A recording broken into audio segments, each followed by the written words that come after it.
I've decided to start with the red boats and interpret it into a watercolour painting. This will give me also practice in looking at the shapes and the overall design. So first of all, I've drawn out the picture, the basic pictures.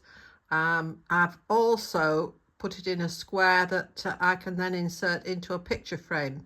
So this is why you can see the edges allows for a little, about 1/4 of an inch overlap.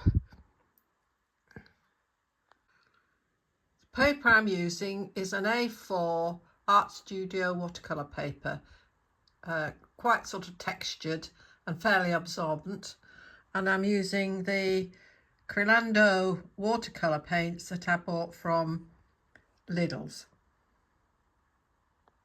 I've now painted blue masking fluid on the sails and some of the areas that need to be white on the sea.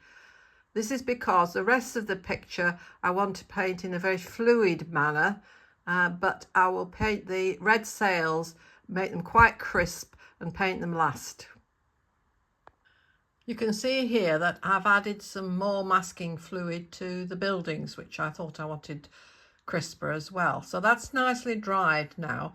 I'm looking at the picture of inspiration to work out what colours to use, and I have decided that I want to use a mixture of these two blues here to get a sort of duck egg blue, and probably the sea will be mainly ultramarine mixed with some yellow, mid-yellow here, that will give me the greens and also the green on the banking.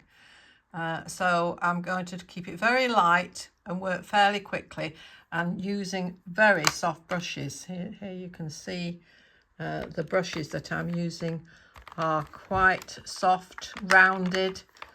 There's a rigger brush. The rest are very soft, no sharp edges on the brushes at all.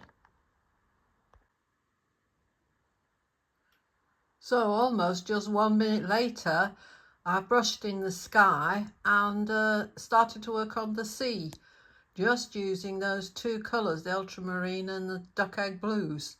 I did make sure that I painted the sky first and let it dry with the hairdryer, especially on the edge, so it wouldn't, when I painted the sea, it didn't bleed into the sky. But that's all, and I've left plenty of white. I want lots of white paper remaining on this picture. So now I've done the hill with the grass. I've mixed the ultramarine with some yellow to make the grass. I used a burnt sienna and a bit of red to make the rocks below it, and I've used yellow ochre for the sandy beach at the bottom of the picture.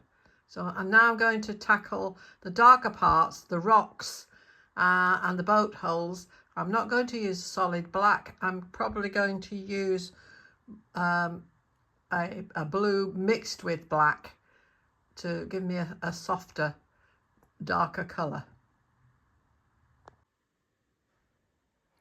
I mixed the blue black and then painted this onto the rocks and the hulls of the boats, and a little bit of texture and shadow in the sea. I'm now ready to remove the masking tape, masking fluid. So I think I finished it now. I added the red sails, two tones of red, so I could distinguish the back sail from the front sail. A little bit of purple slate for the roof, some of the dark blue black for the shading to give definition to the windows in the buildings, and just a little bit more texture on the sea. I don't want to do any more to it, otherwise it'll get a bit too laboured.